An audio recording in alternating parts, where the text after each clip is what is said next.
Good morning. I'm going to be respectful of your time. First of all, if anybody has a problem with me standing back a little bit with my mask off, please tell me. I am fully vaccinated, but I just want you to hear me.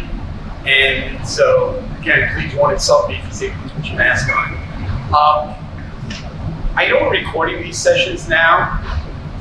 I still prefer people to come. So people at home, I still prefer you to come because these aren't lectures. We like them to be interactive amongst parents. There are things you have experienced as middle school parents that aren't bad to share with each other. So I do encourage people to come. While we're actually started our 5th week of school already, and my friends Becky's laugh at me because they just started school last week. So it's a little different, but I think everybody's adjusting well. We're dealing with probably going through COVID and then moving into what we're doing now. This is my 37th year in education. Yes, I'm old. But we've had to deal with more, I'm going to say, emotional issues over these last 2 years of COVID. They're probably 30 years combined of my career. And it's scary. But we're also very fortunate because I have a new partner in the middle school, Dr. Pugliese. And she and I, for good and bad, have gotten to spend a lot of time together these first couple of weeks helping some students. And so I'd like to open by introducing Dr. Pugliese and having her say a few words to all of you. Doctor? It's so nice to see you, and I think like what Mr. Siegel was saying, I would love it if this is a room full of all the parents, or if I had time to get with each of you and talk to you about your families and your students and kids, because that gives me one more piece of the puzzle, and I think when we're working together, your students, your children can be super successful and happy, which is the goal. So yeah, Mr. Siegel and I have been working a lot in the first few weeks and have had a lot of students coming through, which is exciting for me because it's touch points with the students. And also things that pop up that I'm like, okay, these are things that we want to be watching and be cognizant of. And so you may or may not have noticed this impacting your children at home, but I wanted to give you a reminder that we are still in this global pandemic, and whether or not they're sharing that with you, it has been impacting them. Added on to the typical stuff that adolescents go through during this time of their life, you might find it in different ways, whether it be stress or anxiety, maybe depression, loneliness, those kind of things. So just whenever you can check in on your kids, I'm sure you are. And if there's something that comes up for you, there's a way that you can contact me that kind of streamlines that and gets us into communication right away. If you go on the parent portal, there's a link that says Msu Counseling Referral, and that's open to you as parents to be able to submit. If you have a question, if you have a concern, if you have an idea, it goes straight to me and I can have data, documentation of it, and then also we'll follow up with you regarding your children. So in terms of counseling, my door's open for the students. I tend to book in advance so that I know what classes they are available. We try and hit study hall or class type for the upper school, or classes maybe that they're doing well in and feel comfortable missing a period for. So we try and be thoughtful and mindful for that. And we can talk about anything. I've gotten with the 6th graders. I have a plan to get with the 7th graders in a couple weeks to introduce myself to them as well, so that they know I'm there to support them. And there's no topics that are off limits for us. It's a safe place for them to come and share whatever's on their mind, whatever's they're going through, whether it's personal or interrelational with other students or stuff going on at home. In terms of communication with you, everything that the students say with me is confidential. And so I won't be saying, hey, Susie was in my office today. And I won't be saying, hey, Susie was in my office today, this is what we talked about. There's a safe place for them to come and chat with me. There are times where I might get in contact with you, and that's something if we think that maybe they're struggling academically and it'd be important to bring parents and family in so we're on the same page. Or if there's a situation where they're talking about wanting to harm themselves or someone else is being harmed. And at that point, we would break confidentiality, and I would work with your children to contact who needs to be involved, whether it's Mr. Siegel, parent, or both. But besides that, you can count on me being available to them and supporting them in however they're looking for support. Right? any questions? Or maybe want to do questions to the end? Or Oh, you can take them now in case you have to go somewhere. And of course, if people have questions to you at the end, they can stay and ask too. yeah. All right. Yeah. Shepherd's Brook.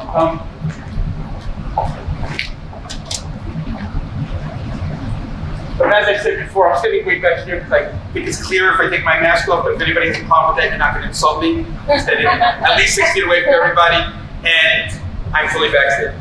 So, but I'm doing that because you can hear me and understand me. So please, if you have any problem, you're not going to insult me by saying, put it on. I'll try not to spit that fun. So thank you. So starting school, it's funny. Some things we try to anticipate everything we can think of. Again, I've been doing this for a long time, and I always tell the 5th graders when I meet with them coming up, I promise you, one of you is going to cry on the first day of school because you can't open your locker, and that's true. No, you didn't cry this day, but I didn't anticipate. We didn't think. Wait a minute. We got 7th graders who never opened lockers either. So we had double the amount of kids. One of the other mistakes that I'll take the blame for that I think is we always kind of send out, it's in the handbook, how carpool works. But this year we realized we didn't have 1 year of parents who didn't know how middle school carpool worked. We had 2 years of parents who didn't know how middle school carpool worked. So I'm sorry for that. As of course by now you've all learned that A, and B, you've learned that after Mondays, it's really good because kids go to sports, so it spreads out over the day. So it's really not an issue. Mondays, I know it's still somewhat, but as the year spreads out more and more, and people start carpooling more, then we have that system down, so it does work. Even though some people think day one that this is going to be the craziest thing of the year and that it can never work and just throw your children to the lions. But please, you don't want kids walking to the parking lot. That's the biggest thing for me. We have some little kids and we have some parents with big cars. So it's really, again, for me, it's a safety issue. So please stay in the lines and pick the kids up along the curves. Somebody asked me the other day, and I thought it was a question, so I wanted to address it. Parents said, we've had kids in the school for a while, and we went from 1 or 2 days of sports to now 4 days of sports. Why? And it's the same reason why we ramp everything up going towards high school. We're preparing you for the next level, the next level, the next level. And what we were finding from our high school coaches, they were saying there was no commitment by our kids because they're going, oh, I only show up 2 days a week. Well, it doesn't work that way in high school sports. It's 5 days a week. 4 to 5 hour road trips. So we want them to start learning that. We want them to participate, but there's a commitment to it. It's a commitment like anything else. So we don't want them getting to be freshmen and going, what do you mean every day? What do you mean I have to go on a bus for 4 hours? So I thought it was a good question. So I wanted to answer that going forward. But I also wanted to start, and I'll probably end with this picture that's up here. So we had our trips last week. And this is like the proudest moment. It's like I'm like a proud papa for this picture. So, because I had nothing to do with it. We were in Old Williamsburg, touring the historic Williamsburg, and I wasn't even with the group, but one of our boys wasn't feeling well, so I took a 1.5 mile walk. Yes, I walked a mile and a half to find CPS because there were no Ubers or Lyfts available in Old Williamsburg. There was a horse. And the horse was visited now. So the gentleman from Close Up was with my group, and he took this picture and said that he didn't ask them to do this either. And that's why I'm proud of it, because they did. Nobody asked him to do it. Nobody said, hey, let's pose for a picture. He was walking behind them, and then all of a sudden he saw this. If I can get our school to be like this all the time, it will be the greatest success and joy in my life. One of the things that I told the 8th graders, while I'm not going to say when it came to adults telling them to do things that they were perfect the whole 5 days, they can't say that nobody lost their boarding pass from security, from entering the terminal to security. I can't say that somebody couldn't find their suitcase at the airport. But what I can tell you is, for 5 days, I had 13 and 14-year-olds who never had to talk about one not being nice to the other. if we can have that type of environment, then we're well ahead of the game. And so that's why, I'm not showing you slideshows. We will eventually. We actually created a thing. We have all the 8th graders put all the pictures they want. We'll share it with the families. In 8th grade and 7th grade, we'll do the same for their trip. But I'm very proud of this picture. One is because I was there, but there's a circle to this, and that is there's something missing in front of them. And not that they were restricted on the 8th grade trip, because that's how they took their pictures.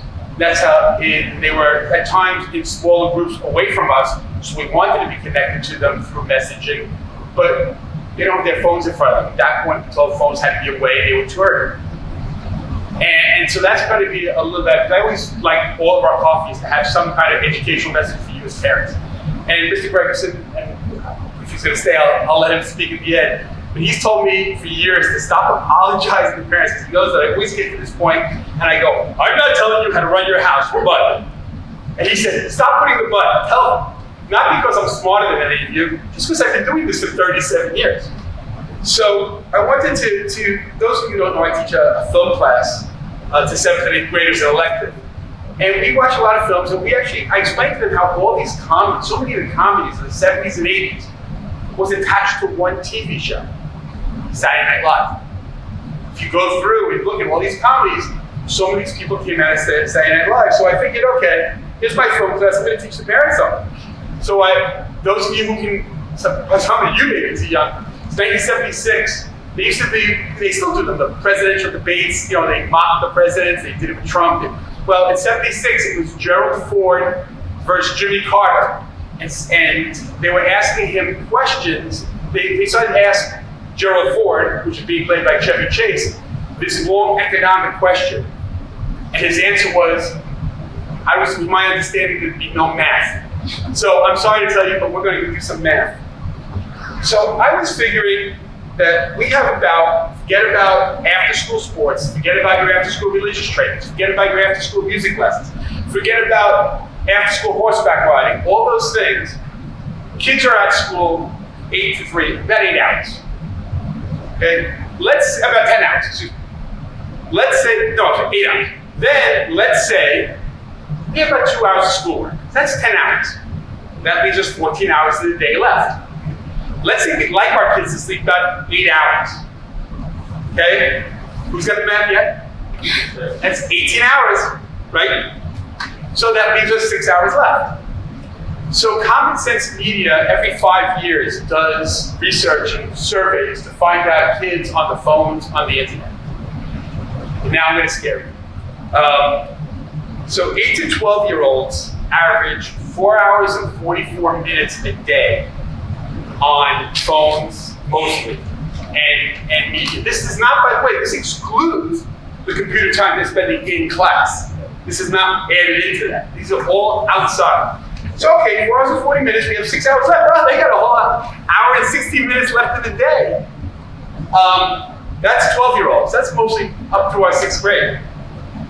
Now we go into our 7th and 8th graders. 13 years and up, 7 hours and 22 minutes a day. Well, that means there's an hour and 22 minutes in the day, if we just use that average, that we've got a problem. Because that's more than 24 hours a day. So those times have to come from somewhere. And where are they coming from, these kids? They're coming from your time, as families. And by the way, remember, I've left out after-school sports practices. I've left out music lessons. Where is all this time coming from? And it comes from family time.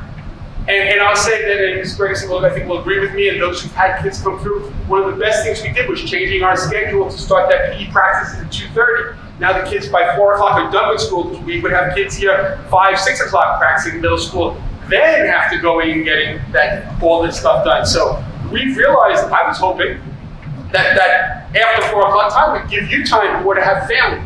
Because I think that's one of the things that was starting to be drained away. But these devices, especially, are taking those things away from us. So one of my soapbox things that I started a couple of years ago, and this is what I used to say, I'm not coming to your house, but I assume most of you have a bedtime for your children. I don't care what it is. It's not really my business. But if it's bedtime, time that you want your child to go to sleep, why do they have to have their phone and their computer with them? Okay, I'm not telling you that they should go sleep 9, 10 o'clock, but if it's 10 o'clock, good, phone and computer needs to be away. And I'll tell you why, because you'll be shocked if you look and you see 1, 2, 3 o'clock in the morning texts. You'd be shocked, I wouldn't, because I know they're happening. 2 years ago, because our 6th graders, all our students love Ms. Hilson, as her advisor, they were sitting and talking. They showed her a Friday night evening, 6th graders, with 900 text messages amongst them. It's our kids. That's what they were doing on a Friday night. And that's, by the way, they were willing to show it to Ms. Hilson, so there's probably nothing objectionable in it. I will tell you, most of the time, if you read them, you'd be shocked about the language that children are using on these things too. Or maybe you won't be shocked, I don't know. So it leads me to the question is, what's our responsibility? Our responsibility is school. And we have told our kids a couple of years ago now, we changed our handbook, that if I walk in and I see them playing something, they'll, hey listen, I know this one, I'm pretty street smart too, I grew up in New York City. And I see them go, as I'm walking over, they've just changed their screen. But we have permission in our handbook. I can go say, okay, let me see it. I didn't check the history. I never had to do that. You know why? Because immediately they say, oh, well, I was. Because they know I had checked their history, and they're going to be honest then. And I know it's hard. It's hard. Generations, you know, I talk to my dad, thank God he's still alive at 89, and you know, he tells me the differences between my generation and his generation. Things were harder. Things have gotten incrementally harder with this technology to be parents. So part of this, and this came out of the West Virginia Education Association, but it's from that same report. I just highlighted a couple of the things that they highlighted that are important. That again, all this time is in addition to the homework and that they do these reports every 5 years. That it shows that kids are spending more time with media and technology than they do with their parents, than they do total with time at school or anything else they do.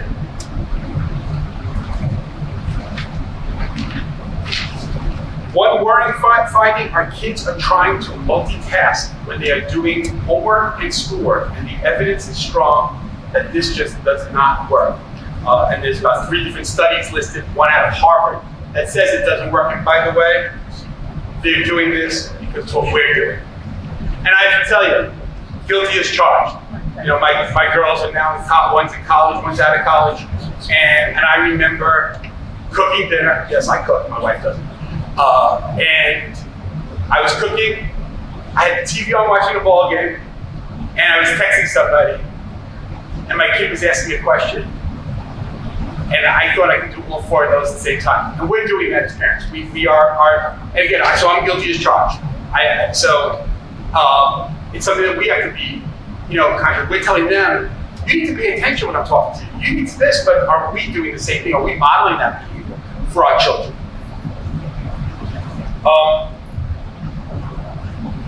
We are creating a generation, I'll even tell you parents, you know, I'm a very honest person. I probably get more what we'll call passive-aggressive emails. I see Mr. Gregerson shaking his head. We probably get more passive-aggressive emails from parents because parents are now growing up with this technology. And I think that what it says here is when you are constantly on your phone and texting people in an anonymous or very personal way, it's a very different communication. Studies show that it can impact intimacy, empathy, and some of the basic elements of human communication. And that's what it is. And by the way, every time I've invited a parent who's done that to come in and talk to me, it's a very, very different conversation. Because we're face to face, we're seeing each other, we're understanding each other. But this is what's happening, and this is why that's not happening on the internet. Because when they just talk to each other, there's no feeling. It's all about, you know, reading between the lines in a lot of cases. You know, I remember, you know, I'm not a great typist. I capitalized something, and somebody said to me, "Why are you shouting at me?" What? I didn't even know what that meant, to be honest.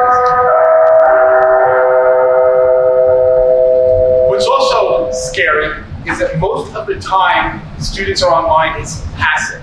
So people talk about how, well, this is an innovation in computers, and this is going to lead to our great thinkers of the future. Well, 39% of what the students are doing is passive, which means that they're just watching something on their phones, their computers, their smartphones. Just a lot of our kids love YouTube. 26% is communication, it's texting. 25% is interactive, game playing, and things like that. But only 3% is them creating any real content. So we like to hide behind, oh, our kids are doing all these great things on the internet. That's a small percentage compared to the other things that they're doing. And not to be sexist, but this is in the study. Boys game, girls still read. Teen boys average almost an hour, 56 minutes a day playing video games, compared to only 7 for girls. But on the other hand, girls spend about 40 minutes more a day with social media than the boys do on the average. And this was, I think, what to me the most interesting thing. Actually, this is what kids really want to do. Teens and tweens both feel social media is something they have to do to keep up, but it's not their favorite activity. And I thought that, to me, was something that I didn't even think about. I always thought, wow, these kids, they just live to do this. But maybe not. And again, and probably also the thing that may get me retired is, well, I guess by the time babies grow up, I will be walking to my friend. The next generation may be set up to spend even more time with devices, because a report released found that babies are spending more time with devices than ever before. And we actually had a speaker several years ago. Do you remember her name, Ferguson? Who wrote that book, Connected? I don't know how, if any of you were there, around me. And she talked about how parents giving that baby, you know, I remember being pushed even as a kid, grab something from a shelf, and, well, my mom was, sorry. Oh, I gives you the hand. Don't grab that from the shelf. I'm not telling you to beat your children. But now we hand them the iPhone, let them watch a video. And guess what? That interaction between my mother and I was part of nurture. And that's going away. And they're actually studying that in babies now, that that's going away because we're dismissing that, we're giving them a little electronic mommy or dad. So I'm hoping that nobody takes this as anything but what's meant to be as education. In our responsibility, you know, when you go into our classrooms, when computers are used, you'll actually see teachers teach what I call opposite. They teach you from the back of the room. Why? Because they have to be able to see the kids' screens. Why? Because 20 kids in a classroom, 17 will be on the right thing, and 3 will be on email, on something else. And everybody knows my anecdotal story, and this is true, and it's still true today. And it happened just before the trips.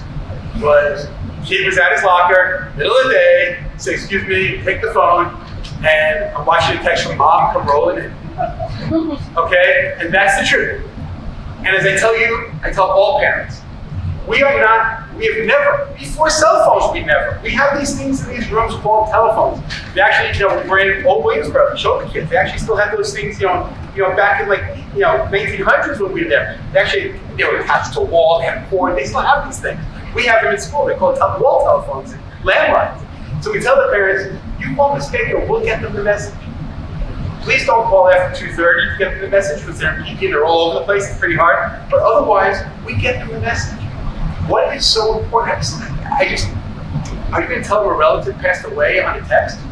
I mean, really, what do they need to know? I'm going to pick you up an hour later, we'll get them that message. Or guess what? They'll see if they get to their phone at the end of the day. That's okay too. And by the way, I didn't even get the statistics about us. I forgot it was like 96 times a day, the average millennial checks their phone. I mean, so again, we demonstrated these things to our kids. So why I bring this up is since Mrs. Goodman's days in the school, Dr. Colley's days, and I don't think this is very, Gregerson and I talk about this. We talk about our school being stable by a 3-legged stool. One of those legs are us, the teachers in the school. But we do our hardest. I'm not going to say we're perfect, but we do our hardest to maintain that strong leg. The other leg is students. And I think we all try our best to keep keep those kids, that's strong. The other one are you, the parents. And we need that leg to be strong too. We also need all three legs to be talking to each other. And we're here to talk to you, we're here to communicate with you. I've noticed, I think we're up to, really, I say 5th week of school, but for us it's 4th because they're trips. Our teachers have sent out over 300 progress reports, which by the way, I only keep the ones on my page that are questionable, and there are 11. Most of the rest are fairly positive reports telling you. So it's not, when you get a progress report, don't go, okay, what did my kid do now? No, a lot of times it's going to be telling you, hey, they did really well on the test, and I'm proud of them. Teachers, I'm very proud of my teachers for doing that. But we want to communicate with you. If your child's struggling in a class, contact that teacher. If they're struggling across the board, contact their advisor and they'll get those teachers together. If they're struggling with some emotions, with some of the struggle coming back to school, with COVID, with friendships, please contact Dr. Pugliese. She told you how to do referral when we started, and she's great about getting to it quickly. And if you have any other global concerns about the school, contact me. And you know, you won't, and they're always looking at me. You're not going to like every answer I give you, but you're always going to get an answer. So with that said, Mr. Bergeson, do you want to say anything before I turn it over to questions? Turn around here so people want to turn next. No, big message. I just want to welcome everybody back. Thank you for being here. You are in incredibly good hands with Mr. Siegel and the staff in middle school. They're just the best. So happy to have you guys back on campus and welcome. So if you don't need anything, my door is always open. Thank you. I'd like to introduce Heidi Lee. Anything, Heidi? Our Director of Advancement. Is that? I always forget. Titles change. No, it's Director of Advancement. Okay. I just want to say, also reiterate the Terry said thank you. Things coming up. Tuesday is pancake breakfast. If you haven't RSVP'd, click on the link in RSVP. We'd love to see you there. We are kicking off our annual fund campaign later this week, so you'll be getting information on that. And if you have questions about the fundraising, the annual fund, or volunteering, Alex Perroni is currently in your division and is the TMSBA president. We'd love to have you help us out as well for all sorts of volunteer opportunities. So thank you guys for everything, and we appreciate everything you do for us.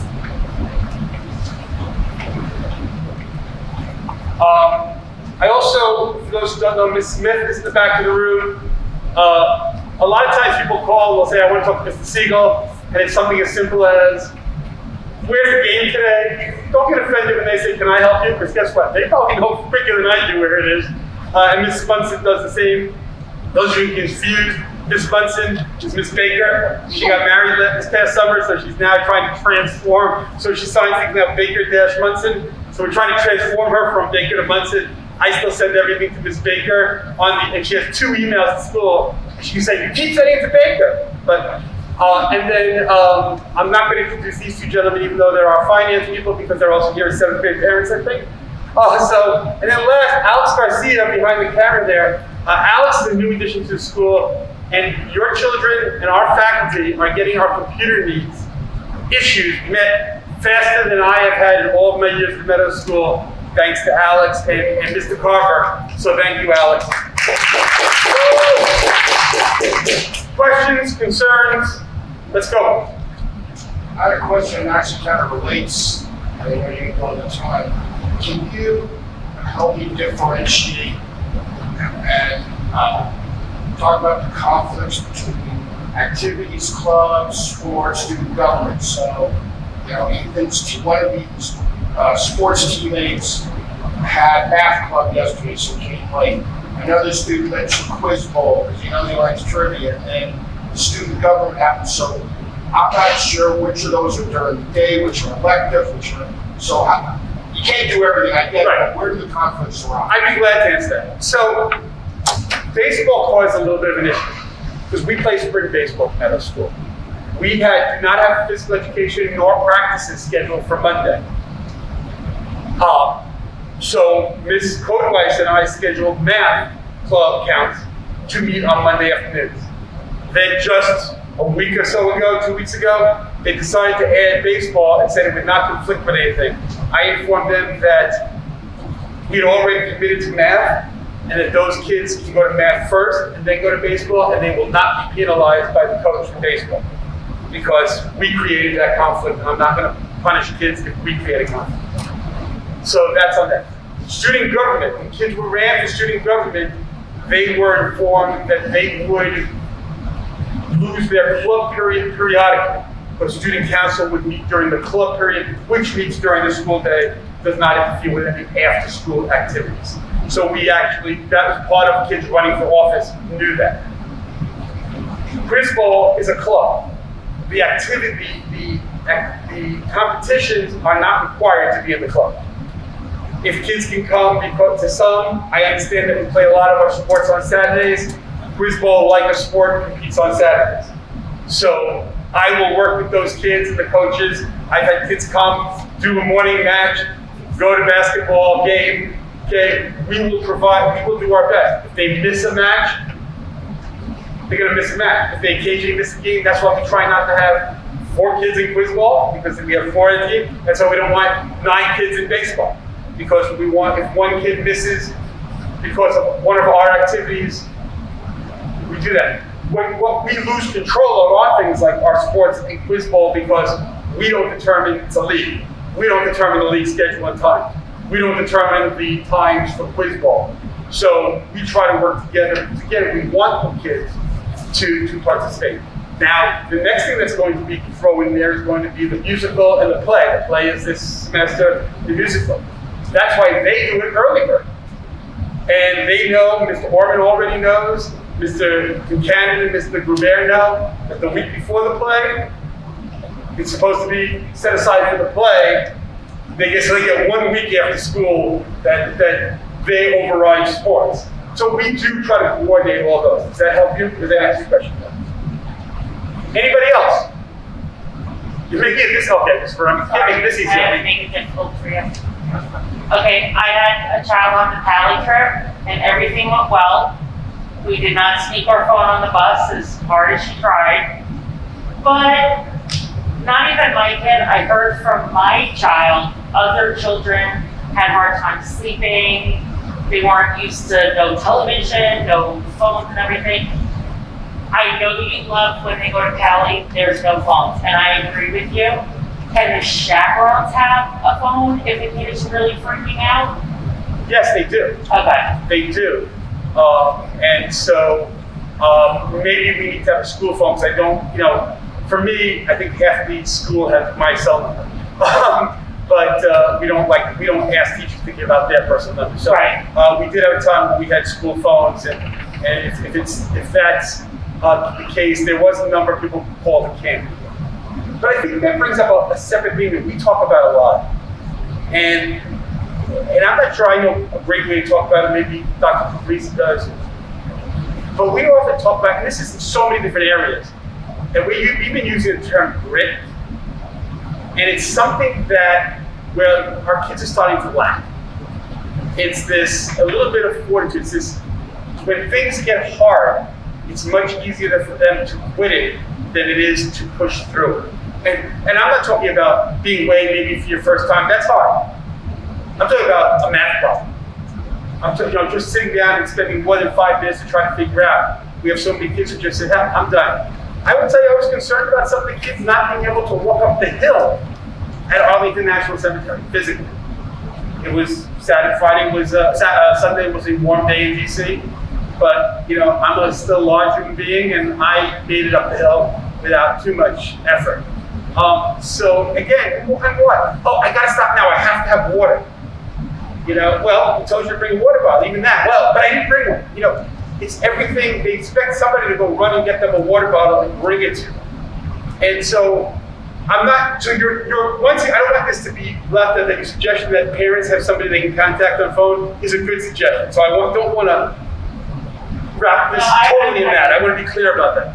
But it gives me kind of, it's a hard thing to talk about. It's not as tangible as me giving you facts on numbers here, because it's more of an experience thing with our teachers. Mr. Gregus has been part of these discussions. And we've been trying to figure out ways in school to do this. We're not trying to make them, look an out and bound program, or even, but to just give them this, that you gotta push harder a little bit just to get something done. And when you do that, there's a satisfaction to it. And again, it's so easy to just say, teacher will show it to me again tomorrow. Or, Dad, can you teach me how to do this? Or Mom, can you teach me how to do this math problem? Instead of they know how to do it, you just have to sit down and really work it out.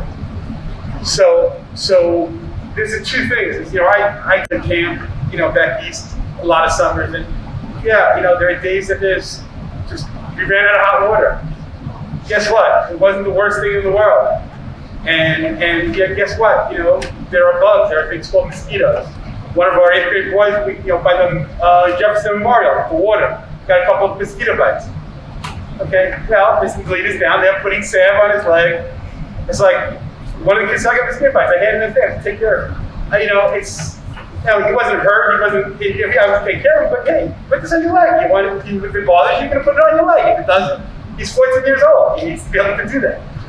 So I think we have to try to give them a little more of that. But I also will say, parents need a little more of that.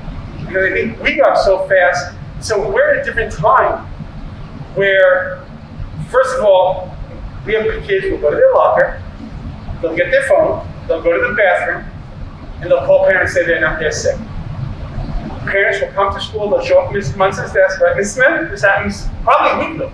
I'm here to pick up my son, my daughter, they're sick. We know nothing about it. Now, first of all, as a parent, if my child is sick in school, I'd like an adult to be with them. That's just me. I don't know, maybe I'm crazy. So you should say, go to Ms. Munson. That's what I think parents would do. We're not gonna, Ms. Munson has this little thing, she puts by their fire thermometer. I will tell you probably back in the days, we used to call parents up and we would say, okay, what test is there this afternoon?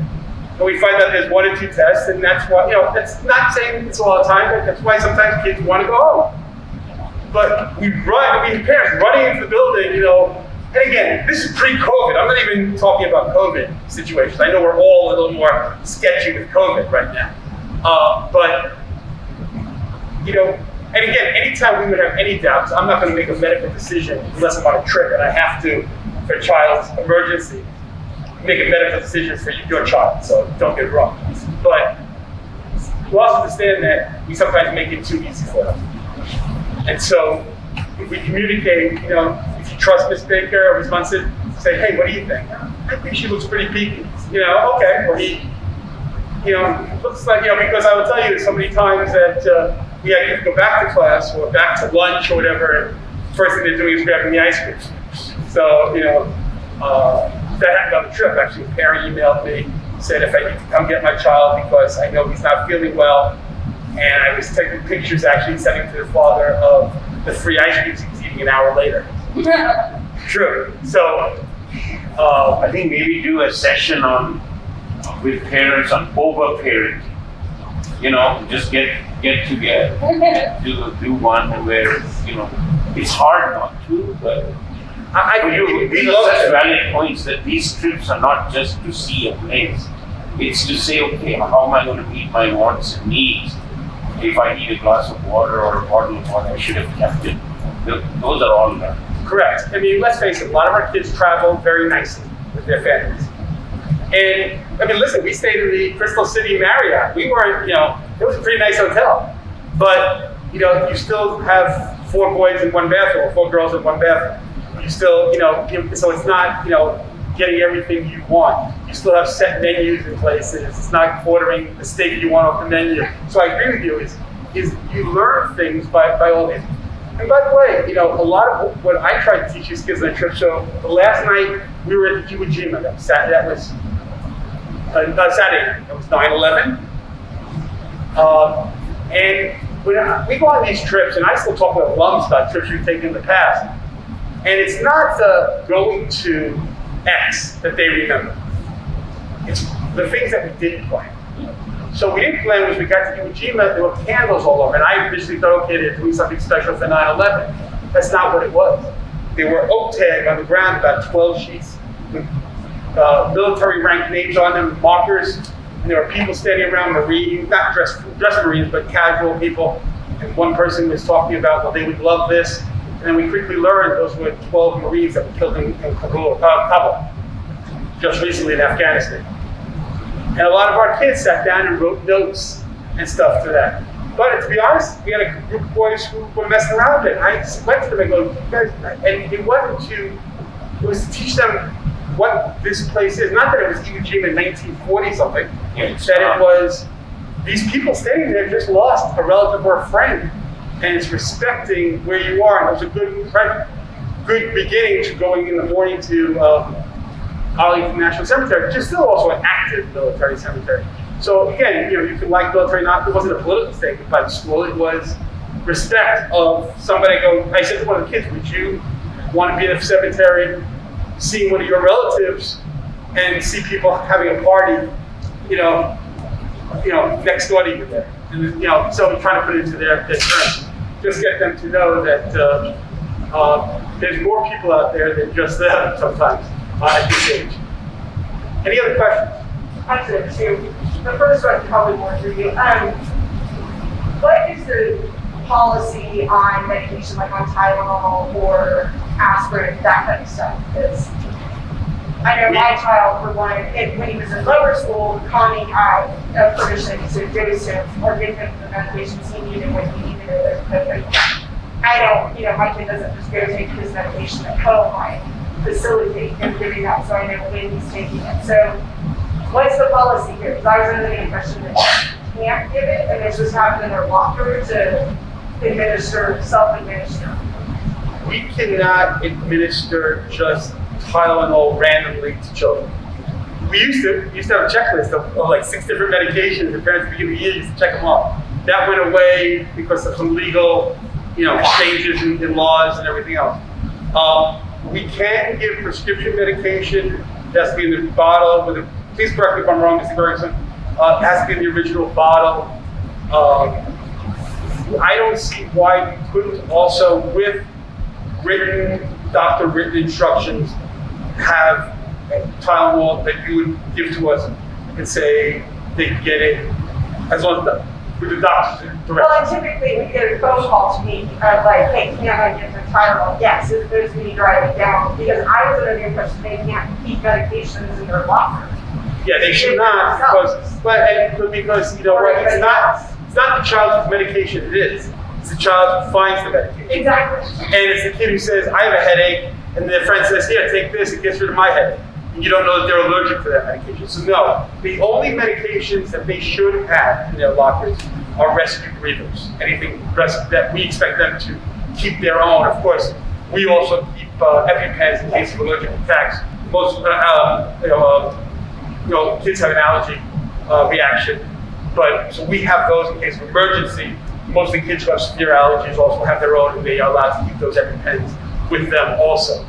But if there's instructions, phone is a tough thing these days, because God forbid, there's nothing that says that when you say it, that it's something God forbid would happen to your child. I never said it. So, I'm sorry to say that. And that's why we need some kind of written directive to give medication. Okay, so Now, I'm not going to be a hypocrite. I had a kid who got a headache on the trip, and we didn't have permission, so I called the parent. The parents, I called them, so I knew it was them. And so, yeah, they could have denied it, but nothing I could do about it being a couple thousand miles away. We're still going to err on the side of the kid. But it would be better if we could get written instructions, and even if you say, as needed, but notify mom, we can do that. And at least it cover. Listen, we all know, law this day, and we have to protect the school and my staff. Okay, so my second part of the question, which might actually be more practicing, Good. is I'm confused on the COVID protocols when there's been an exposure. Is the exposure only considered an exposure if it's at lunch and not, like for example, the 80 minutes that they're sitting next to each other on the science lab table? Yeah, that's actually a good question. The CDC's directive has changed because of they're prioritizing keeping kids in school, right? And so what they have said is because kids don't have the lung capacity to express as much viral material, as long as 2 students are masked, it doesn't count as close contact. Right? So they can sit next to somebody for 80 minutes in class, and it doesn't count as close contact. However, we notify everybody was in a close contact, we can say, hey, please monitor your child for symptoms. And then what we do in our own protocol is that we use a COVID Plus device and test repeatedly in the days following to make sure that we're screening that group and making sure that we don't have an outbreak. So we had a student in the middle school who tested positive, contracted it off campus, came to campus for I think 1 hour, and we notified the people in that classroom that the child had arrived and that there may have been a contact, but we didn't quarantine this year like we would have last year because of the new directive. And what we found as we screened that class was that there was no transmission at all. So that entire class stayed clean. And what that meant was instead of sending them home for 10 days, they stayed in school for that 10 days, right? So we were able to keep track of it with the technology that we have. Does that answer your question? Well, one, if there is an exposure that's an unmasked exposure, the parents then receive an email saying that I need to get my child checked? Yeah. Okay. So is there a time frame for how that happens? It's how long counts as a close contact or how quickly it tests? How quickly would I find out that my child was in a close contact? Well, I mean, we would probably work with you. You would find out as soon as we know. Okay. Right? And we would send any close contacts that we're aware of home for the time being. And then we would work with you to make sure that you're both getting a PCR test in a timely manner, but also we continue to screen you with the COVID Plus device to make sure that we're tracking any rise in reaction to what might be a viral contact. Can I add one thing, because I think I understand something you're going at, is also besides masked in class, unmasked outside also does not count as contact, correct? Yeah. So if they're at lunch, but they're outside, that's not considered close contact either. You still would be notified that a child would, somebody who's been near your child has contracted COVID, but we also still do not consider that by CDC standards a close contact. So lunch, I heard you say lunch. Most of our kids are eating lunch outside. We're pushing that because that then if they're inside and they're eating lunch, now even inside Miss Hilson, where everybody knows is very efficient, so when they sit at these tables, if you flip this up, one kid sits here and one kid sits here, and they're spread out. So we're trying to, when masks are off, keep them inside 6 feet away, outside by CDC standards doesn't really count. So if they're in the classroom, masks on, that's not close contact. And if they're outside with masks off, that's not close contact either. So then there's technically no close contact. That's what we're working towards. But I mean, is that the consideration? So if there's a positive, that there is no information because technically it's considered no contact? We notify everybody who might be a contact, not just the ones that we consider to be close contacts. Right? So in the case that we had a child who did test positive. We notified everybody in that classroom that there was a possibility. Right? And if you wanted, for example, to go and get your child tested, you could. But what we did is we screened every single day for the rest of that week and watched to make sure that there wasn't any rise in viral activity in students.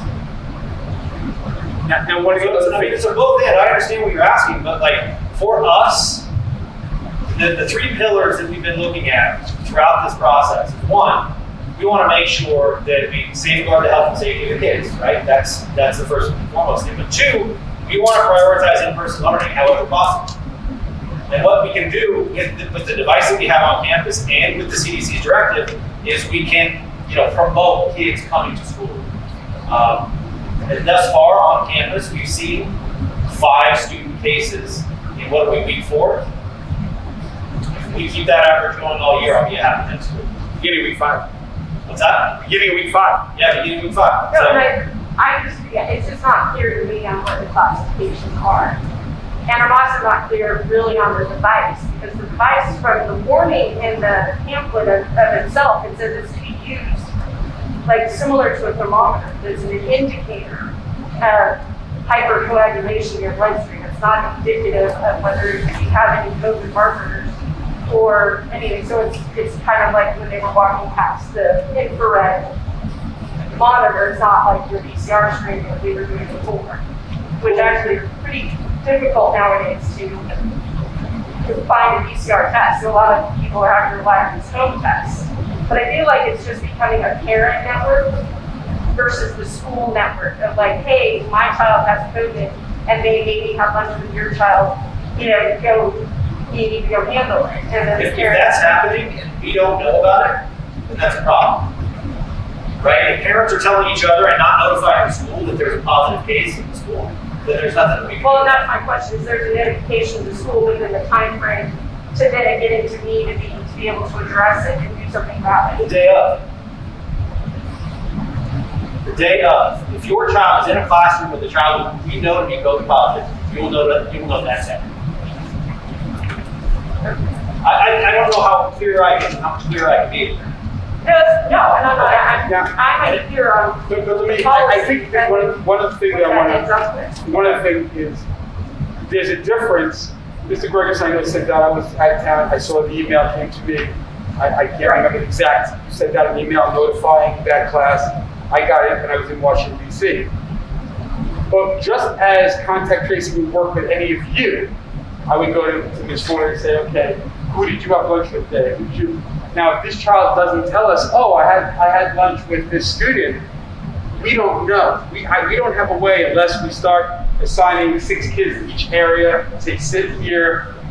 And it's pretty hard to do for those little kids. It pretty make their life. It was cohorting wasn't the greatest thing for them. So we do. I know Ms. Munson was doing this. She was trying to get through the mom, through the child. Okay, who else besides in that classroom? Classroom we know who's in that. I have roster.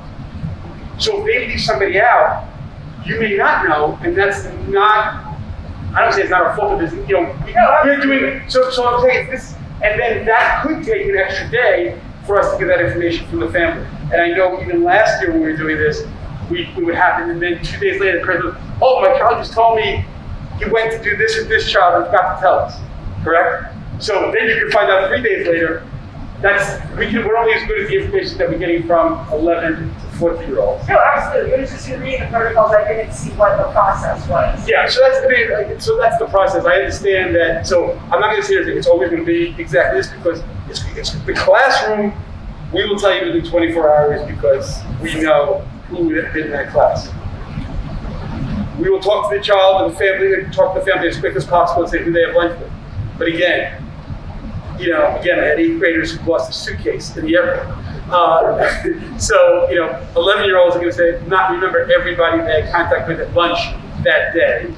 So it may come back to them that night, and they may email us. And as soon as we know, we'll also email that family.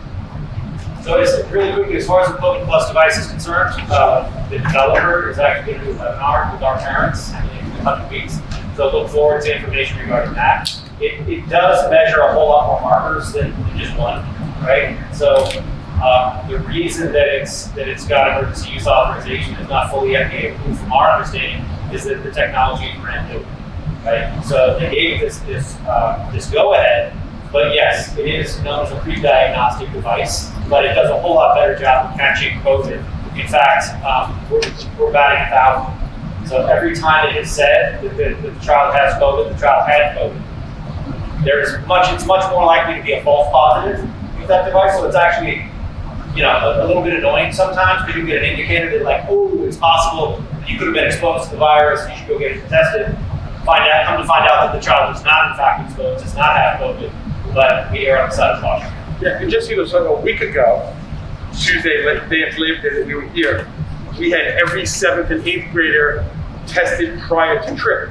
So the protocol would have been, if a child would have shown up positive on that, we would then ask them immediately, the parents to take them to get another test. We wouldn't say you can't go on the trip because of that. We would want another test done. That's what we're doing a day before to get parents, a middle time to at least get a test. So it's a great use the word pre-screening device. It's been 1,000% for us, but we would then send you to get another test. We're not going to say your child has COVID based on my. Yep. So what is the inconclusive reading? So since it looks at coagulation, right, it looks at inflammatory markers, it looks at all of these different things. So in that particular classroom, what we saw was oh wow, there's an indication of some irregularity in the data, meaning it doesn't look like full-blown COVID, but something's going through this classroom. And so we we noted that, and then we were gonna wait and see what happened the next day. If what we saw was a rise in those numbers, or the device indicated coach positivity, then we would have quarantined the entire classroom. Right, because it would have looked like we were having on-campus spread, we would have taken precautions.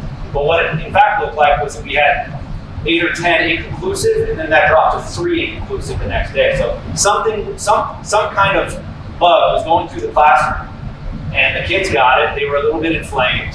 I've taken the thing, and I've been inconclusive because I've been dehydrated or I've had too much coffee that morning. Like something is happening in your blood that is marking and saying this does not fall within normal parameters. You should take a look at this.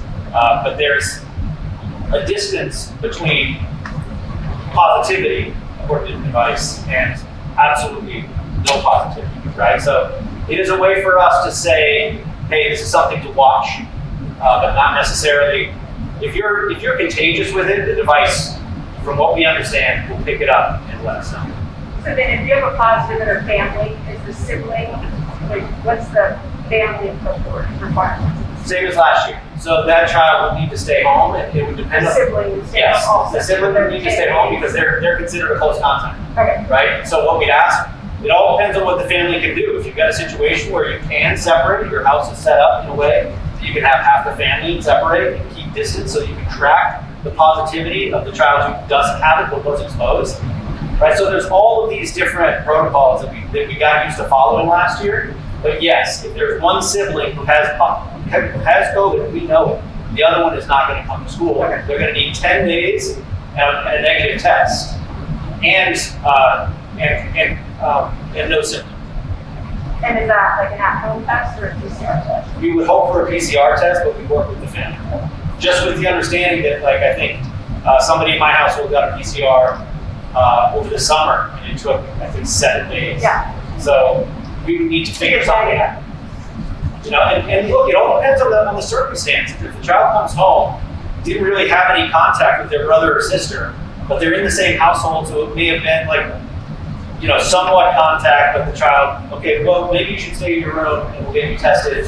Right? All the circumstances are going to be different. We want to work with families because we want to prioritize kids having the opportunity for in-person learning.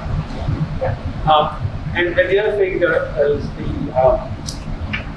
and I know there's a couple of medical professionals in the room, so I'm expecting when we get these things off to actually see more kids getting sick. We're actually already, and not just here, both of my children, my older daughter's a teacher, she was down to have 27 kids, she was down to 6 because of strep. Yeah. We know that we've had a few cases now in our 7th grade of strep.